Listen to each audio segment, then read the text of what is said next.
လိုလုပ်မလဲကျွန်တော်ကလေးကအဖျားကြည့်တက်သွားတတ်တယ်နော်ဒါမှမဟုတ်လေကလေးကတအားအီးနေတယ်တအားပင်ပန်းနေတယ်ဘယ်လိုလုပ်ရမလဲဒီတိုင်းထိုင်ကြည့်ရမလားမဟုတ်ပါဘူးခင်ဗျာကျွန်တော်တို့ဘာလုပ်ရမလဲကျွန်တော်လုပ်လို့ရတဲ့နှစ်ခုရှိပါတယ်နံပါတ်1ကတော့ကျွန်တော်ရေဘက်တိုက်ပေးပါနော်အဲ့တော့အဲ့နေရာမှာလဲကျမကြီးအယူဆအမှားလေးတွေရှိတယ်ဟာဆရာရဲ့ရေဘက်တိုက်လိုက်လို့ကလေးကအဆုတ်ထဲကိုရေဝင်သွားတာရှိတယ်တချို့တွေဖောသွားတာရှိတယ်ရေတွေဝင်သွားတာတွေရှိတယ်ဒါမျိုးလေးတွေအယူဆအမှားလေးတွေရှိပါတယ်တကယ်တော့မဟုတ်ပါဘူးခင်ဗျကျွန်တော်တို့အဆုတ်ထဲမှာရေဝင်တယ်လို့နော်ရေဖြင်းဆွဲတယ်လို့ဆိုတဲ့ယောဂတွေကယောဂကြီးတွေပါတခြားအကြောင်းအရာတွေနော်ဒီတဲ့ရိုးရိုးသားမှန်ဖျားရုံဆိုတဲ့အကြောင်းအရာထက်ကြီးမားတဲ့ပိုးတွေနော်ယောဂအခြေအနေတွေကြောင့်သူတို့က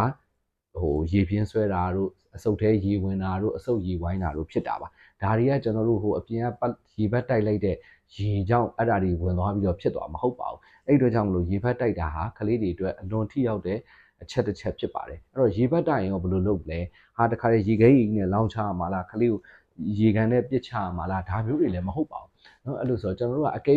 ဆရာကြီးညဘက်တွေအေးနေတယ်မိုးတွေရွာနေတယ်ရေဘက်တိုက်လို့အဆင်ပြေပါမလားအစောကြီးကအေးပတ်နေတာရေဘက်တိုက်လိုက်လို့ပို့ပြီးတော့အေးပတ်သွားမလားပေါ့နော်ဒါလေးတွေမေးစရာလေးတွေရှိပါတယ်တကယ်တော့ဆရာတို့ရေဘက်တိုက်တယ်ဆိုတာကိုခန္ဓာရဲ့အပူလေးကိုကျွန်တော်တို့ကအေးဓာတ်လေးနဲ့ပြန်ဆုပ်ယူတာပါကျွန်တော်တို့ရေဘက်တိုက်တဲ့အချိန်မှာပန်ကာလေးတွေပိတ်ထားမယ်နောက်တစ်ခုကကျတော့ကျွန်တော်တို့လေးလာရအလက်ပေါ့နော်တခါလေပရင်းမောက်ကနေလေးတဟူးဟူးတိုက်နေတာဒီနေရာလေးတွေကိုရှောင်မယ်နောက်တစ်ခုကကျတော့ရေပေါ့နော်ရေကတခါလေကျွန်တော်တို့အင်တုံလေးရေအိုင်လေးရေကန်နေတဲ့တခါလေအေးဆက်နေတဲ့ရေဆိုရင်လည်းကျွန်တော်တို့ကမလုပ်မယ်ရေကြက်သိန်းနွေးလေးဖြစ်အောင်ရေနွေးလေးနည်းနည်းဆက်ပေါ့ရေလေးကိုမပူမအေးရေနွေးလေးဆက်ပြီးတော့ကျွန်တော်တို့ကရေဘက်တိုက်ရပါမယ်ရေဘက်တိုင်ရောဆရာကြီးဒီမှာတော့နှစ်ဖူးလေးကတ်ထားတာဘလို့မှအဖျားမကြဘူးเนาะနှစ်ဖူးကတ်ပလာစတာလေးကတ်ထားတာဆိုတော့ဒါလည်းမှားပါတယ်ကျွန်တော်တို့ကရေဘက်တိုက်မယ်ဆိုရင်ကျွန်တော်တို့ကကျွန်တော်တို့အထူးသဖြင့်ဒီလိုမျက်နှာတုပ်ပါနှစ်ထည်ပေါ့နှစ်ထည်ကိုရေသေးချာစိမ့်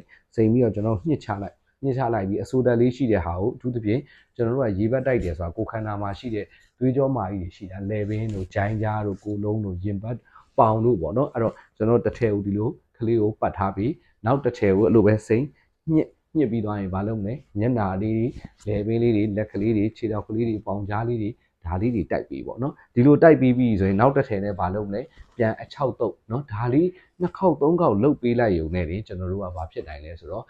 အပူလေးကိုကျသွားနိုင်ပါတယ်ကဲအဲ့လိုတိုက်တာရောအဲ့လိုတိုက်တဲ့အချိန်မှာကလေးကဘာတွေဖြစ်နိုင်လဲရံပန်ရံခါမှာရုပ်တရက်အပူနဲ့အေးနဲ့တွေ့တဲ့အတွက်ကြောင့်ချမ်းတုံတာတွေလန့်တာတွေရှိတယ်အဲ့ဒါကြောင့်ခုနကရေကြက်သိန်းနူးလေးနဲ့ဆိုရင်တော့ဒီလန့်တာလေးတွေကိုကာကွယ်နိုင်တယ်ပေါ့နော်အဲ့တော့ရေဘက်ကိုရောဘယ်နှ